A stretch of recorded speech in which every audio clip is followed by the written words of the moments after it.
नमस्कार दोस्तों। तो आज हम रोमन अंकों को लिखना सीखेंगे कि रोमन अंक को कैसे लिखते हैं। आइए शुरू करते हैं।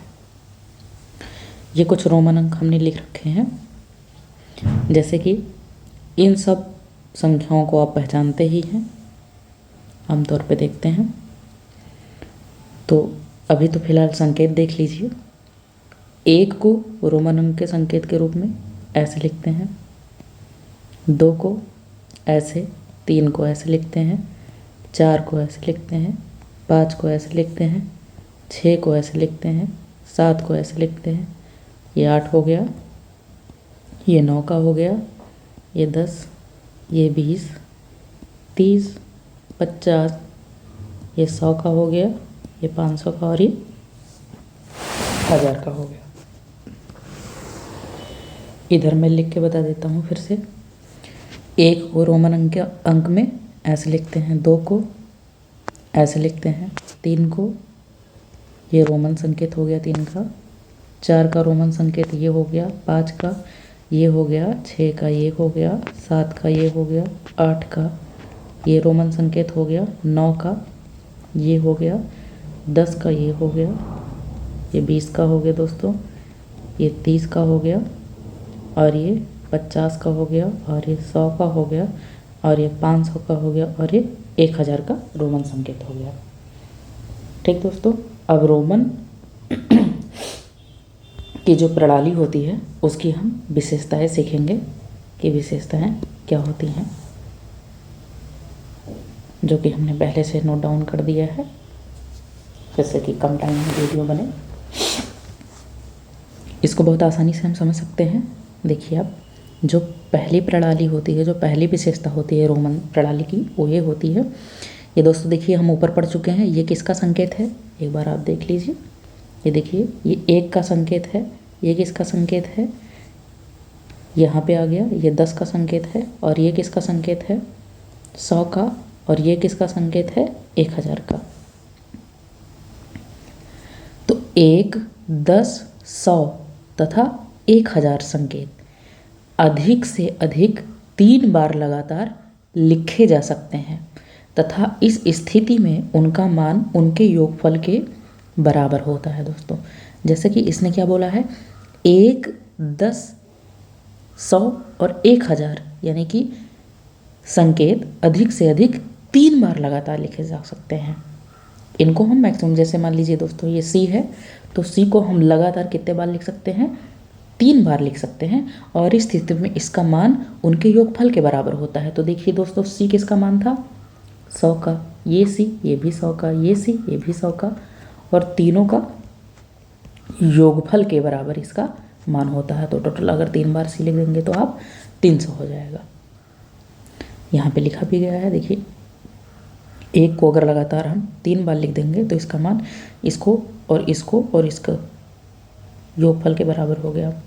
देखिए, हम यक्स को 2 बार लिख देंगे तो 2 बार लगातार उनके मानों के योगफल के बराबर हो जाएगा। इसका मतलब 10 हुआ और इसका मतलब भी 10 हुआ। तो 10 और 10 20 हो गया। सी को लगातार 3 बार लिख दिए तो इस सी का मतलब भी 100 हुआ, इस सी का मतलब भी 100 हुआ, इस सी का मतलब भी 100 हुआ। तीनों को हमने जोड़ दिया तो 300 हो गया। यम को 2 बार लिख दिया अगर लगातार, तो इस यम का मतलब 1000 हुआ, इस यम का मतलब 1000 हुआ। दोनों का योगफल कितना हो गया, 2000 हो गया। ठीक है, यानी पहला नियम ये निकल कर आया कि जो 1 का सिंबल है, जो 10 का सिंबल है, और जो 100 का सिंबल है, और जो 1000 का सिंबल है, इसको हम मैक्सिमम कितनी बार एक साथ लिख सकते हैं, 3 बार लिख सकते हैं। अब दोस्तों देखिए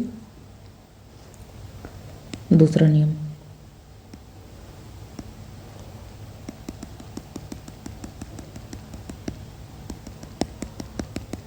दूसरा नियम क्या कहता है कि दूसरा नियम कहता है दोस्तों कि जो V का सिंबल है, V का सिंबल, L का सिंबल और D का सिंबल, ये लगातार कभी दोहराए नहीं जाते हैं दोस्तों। तो देखिए, V मतलब क्या हो गया हमारा, 5 हो गया। L का मतलब क्या हो गया, 50 हो गया। और D का मतलब क्या हो गया, 500। तो इससे एक ट्रिक भी याद कर लीजिए कि जिसमें 5 आता है, देखिए दोस्तों जिसमें 5 आता है, वी का मतलब वी 5 का सिंबल है, यल 50 का और डी 500 का। यहाँ पे ऊपर देख लीजिए, वी 5 का सिंबल है और यल 50 का और डी 500 का।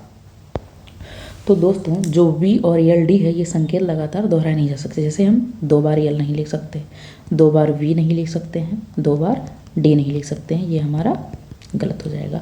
ये रोमन जो संख्याएं हैं उसको लिखने की मेथड्स हैं, विशेषताएं, मतलब मेथड उसके क्या होते हैं। अब तीसरा मेथड ये है कि एक को केवल जो एक का सिंबल है, एक का सिंबल क्या होता है दोस्तों, एक का ये होता है, तो एक को केवल v और x से, यानी जो दोस्तों एक है वो केवल इससे और इससे, और x को केवल l से, जो x है उसको केवल l से और c से, तथा c को केवल d और m से ही घटाया जाता है। v, l तथा d घटाए नहीं जाते हैं। देखिए दोस्तों इसको हम यहाँ समझते हैं।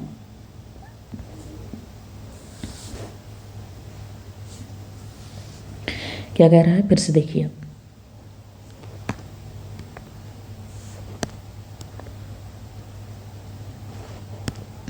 तो इसमें कहा जा रहा है कि एक को केवल v और x से, यानी कि हम जो एक का सिंबल है वो v से और x से घटा सकते हैं।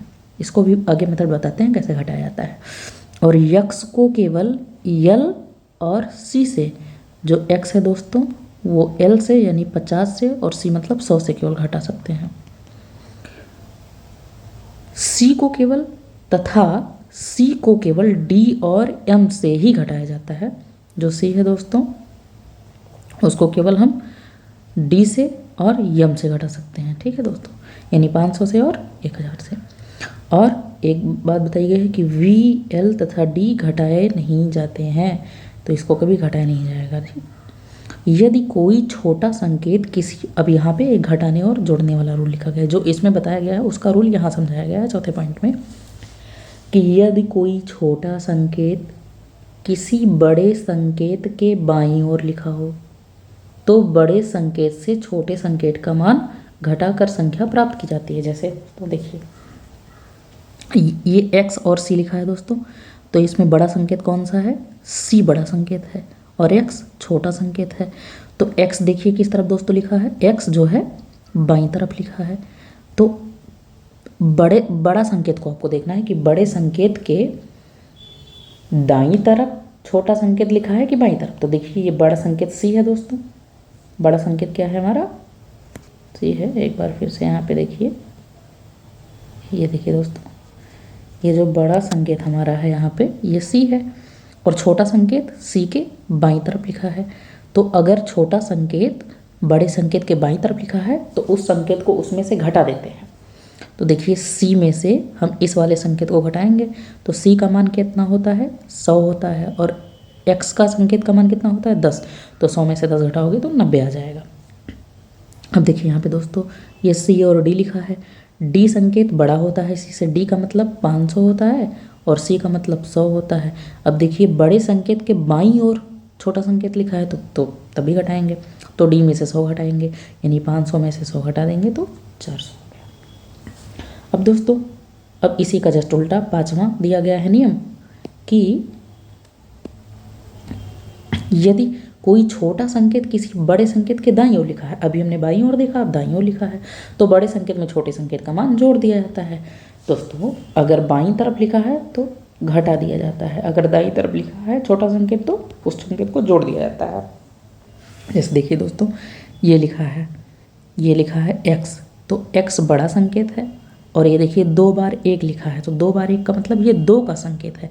तो दोस्तों देखिए बड़े संकेत के दाईं तरफ लिखा है छोटा संकेत, तो ये देखिए बड़ा संकेत ये हो गया, और जो छोटा संकेत इसके दाईं तरफ लिखा है तो दोनों संकेतों को क्या कर देंगे, जोड़ देंगे।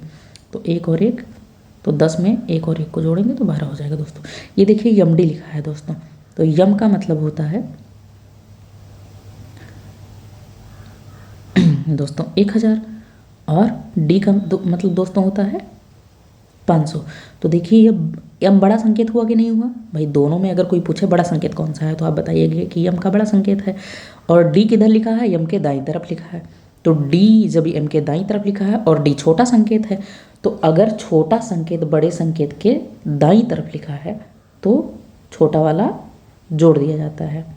तो m का मतलब 1000, d का मतलब 500, दोनों को जोड़ेंगे तो 1500 हो जाएगा। दोस्तों छठा रूल देखिए, किसी संकेत के ऊपर अगर ऐसा चिन्ह लगा हो तो संख्या का मान 1000 गुना बढ़ जाता है दोस्तों। जैसे देखिए, अब देखिए ये किसका संकेत है, ये दोस्तों ऐसे देखिए, इसको कैसे हम जान सकते हैं कि किसका संकेत है। ये देखिए दोस्तों ऐसे लिखा है दोस्तों, इसका याद करिए, इसका मान कितना होता है 5 और इसका मान कितना होता है 1। तो दोस्तों देखिए ये बड़ा संकेत है और ये छोटा संकेत है। और छोटा संकेत किधर लिखा है, बाईं तरफ लिखा है दोस्तों। तो अगर बाईं तरफ लिखा है तो चौथे रूल में है कि अगर बड़े संकेत के बाईं तरफ छोटा संकेत लिखा हो तो उसको क्या कर देते हैं, घटा देते हैं। तो 5 में से हम दोस्तों 1 को घटाएंगे तो ये 4 लिखा हुआ है, यानी इसका मतलब 4। और 4 के ऊपर दोस्तों ये देखिए ये लगा हुआ है। इस नियम में यही बताया गया कि अगर ये लगा हुआ है तो 1000 गुना उसका मान हो जाता है। तो 4 गुणे 1000 गुना तो ये 4000 हो गया दोस्तों। अब देखिए ये डी लिखा हुआ है, डी का मतलब होता है 500, बार लिखा हुआ है तो गुणा 1000 हो गया। तो 500 गुणे 1000 बराबर हो गया ये दोस्तों 5 लाख।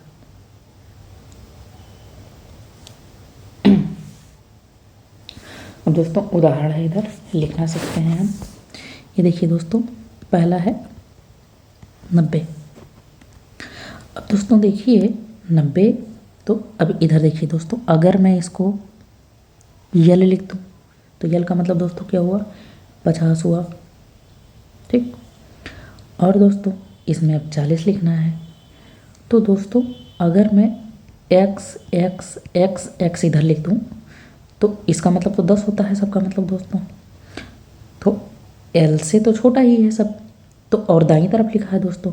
तो 50 + 10 + 10 + 10 तो और +10 दोस्तों, तो इसको जोड़ोगे तो 90 हो जाएगा। लेकिन दोस्तों ये गलत हो जाएगा, क्यों, ये देखिए x कितनी बार लिख दिया हमने, 4 बार दाईं तरफ लिख दिया।